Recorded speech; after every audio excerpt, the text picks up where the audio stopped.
పూజరైపోయాక కూడంతా చీకట్టినట్టుంది. ఏం చేయాలో తెలియటం లేదు. మనం ఎట్టా బతుకుతామో తెలియటం లేదు. శివ, ఏ దీపమైనా ఎల్లకాలం వెలగదు. ఏదో నాడు నూనె అయిపోయి ఒత్తి కాలిపోయి ఆరిపోతుంది. అంత మాత్రాన అంతటా చీకటైపోదు. పోయే ముందు ఆ దీపం వెలిగించిన చిన్న దీపాలు పెద్దగా వెలగాలి. అంతా వెలుగు నింపాలి. అవును శివ, దీపం లాంటి పూజారయ్యా ఆరిపోయే ముందు నీకేం చెప్పాడు? శివుడు ఈ గుడిని, దేవుణ్ణి, గౌరిని, ఊరిని నువ్వే చూసుకోవాలని చెప్పాడు. అవునా? అవునే. రేపొద్దున్నుంచి పూజారే చేసే పనులన్నీ నువ్వే చెయ్యాలి.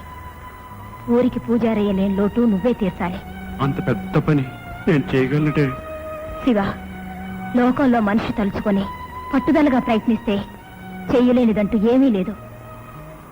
నా మాట విని పొద్దున్నే లేచి ముందుగా చెరువులో స్నానం చేసి పూజారయ్యేలాగా సూర్యుడి ప్రార్థన చేయి. ఏ